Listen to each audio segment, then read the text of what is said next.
Hello mga kapangag! Magandang araw sa inyong lahat. Ako po ay si Isabel Castalla. Ako po ay taga Davao City.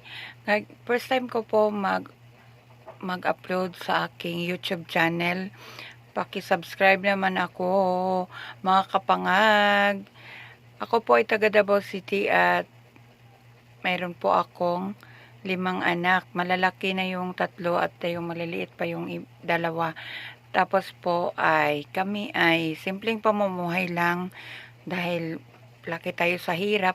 Yung asawa ko ay nagtitinda ng mais at saka pandesal. Ako ay nagtitinda din ng pandesal at saka katapos ko magtinda ng pandesal, alagaan ko yung mga anak ko kasi nag-aaral pa yung 2 maliliit na anak ko.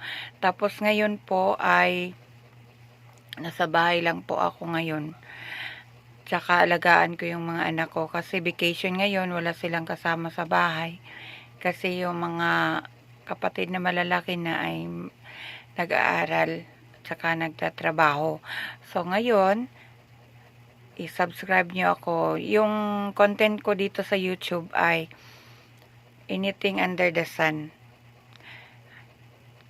Mag-enjoy lang tayo kahit ano lang ang ma-content natin. Paki-subscribe naman ako, guys, para mag-enjoy lang tayo sa buhay at saka samahan natin ng dasal sa Panginoon.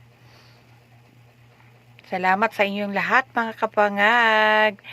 Mag-ingat po kayong lahat at lahat naman tayo ay may mga layunin sa araw-araw. Kaya mag-enjoy lang tayo, mga kapangag. Nandito kami sa Davao, guys. Yung pamilya kong in-laws ko ay nandun sa Siargao Island. At yung pamilya ko naman na mga kapatid ko ay yung isa nasa Osamis at nagtatrabaho sa Maynila. Tapos yung isa naman ay nandun sa Dubai. At saka yung isa ay yung bunso namin ay nasa Sarangani. So, ganyan ang buhay dito, guys. Sa Davao City naman ay kahit ano-ano lang ang ating magagawa, kahit makahanap buhay tayo pag madiskarte tayo, guys. Kailangan natin ng tiyaga at saka kami naman ay Bisaya, guys.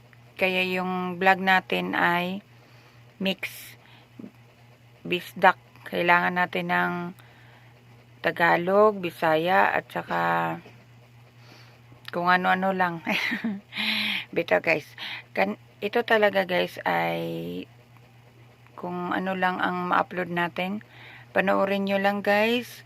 At saka kung ano nang maisip natin. Katulad ng sa Reels dan sa Facebook, ay kung ano lang ang maisip natin at mabideo natin sa araw-araw. Thank you for watching, guys, and happy watching, and please subscribe my channel, Kapangag TV.